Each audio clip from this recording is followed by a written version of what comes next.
Hello friends, आज मैं आपको यूजेस ऑफ डू डज और डिड बताऊंगी। डू डज का यूज हम प्रेजेंट टेंस में करते हैं और डिड का यूज हम पास्ट टेंस में करते हैं। ये मोस्टली कंफ्यूजन रहती है, तो ये यहाँ पर दूर हो गई।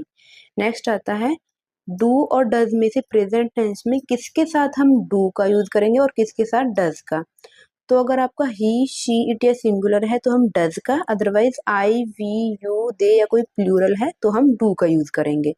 और डिड का यूज हमें पता है कि हम सभी पर्सन्स के साथ करते हैं, लेकिन बस वो ये ध्यान रखना है कि वो पास्ट टेंस में यूज हो। और इन तीनों का यूज हम मेन वर्ब के रूप में भी कर सकते हैं और हेल्पिंग वर्ब के रूप में भी कर सकते हैं। इन तीनों का यूज ही इंटेरोगेटिव सेंटेंस और नेगेटिव सेंटेंस में यूज किया जाता है। जैसे एग्जाम्पल के लिए मैं आपको एक एग्जाम्पल लेकर बताती हूँ। एक एग्जाम्पल लिया है पॉजिटिव सेंटेंस का, जैसे आई ईट मैंगोज। अब हम इसका मतलब क्या है कि मैं आम खाता हूँ। नेक्स्ट हम इसका नेगेटिव बनाते हैं, तो मैंने बोला नेगेटिव बनाने के लिए हम डू या डज या डिड का यूज करेंगे। ये मैंने प्रेजेंट का लिया है तो हम डू का यूज करेंगे, आई के साथ डू लगता है।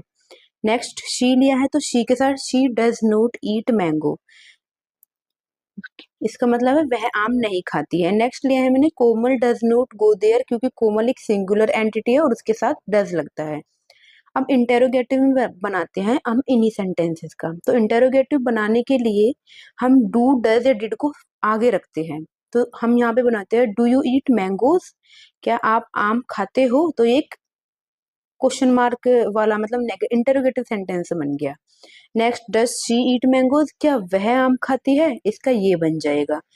अब ऐसे ही अगर हम बात करते हैं, हम इसका पास्ट में भी डिड का यूज करते हैं, तो हम इंटेरोगेटिव सेंटेंस में डिड का और लगा करके देखते हैं। पहले हम नेगेटिव बनाते हैं, he did note eat mangoes, मतलब वो आम नहीं खाती थी, क्योंकि यहाँ पर ये पास्ट में है। पास्ट में बात हम था या थी लगा करके करते हैं।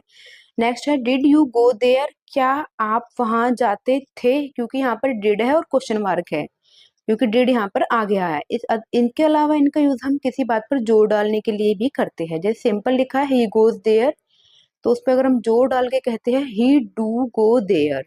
नेक्स्ट अगर पास्ट में बात करें he went there, he did go there.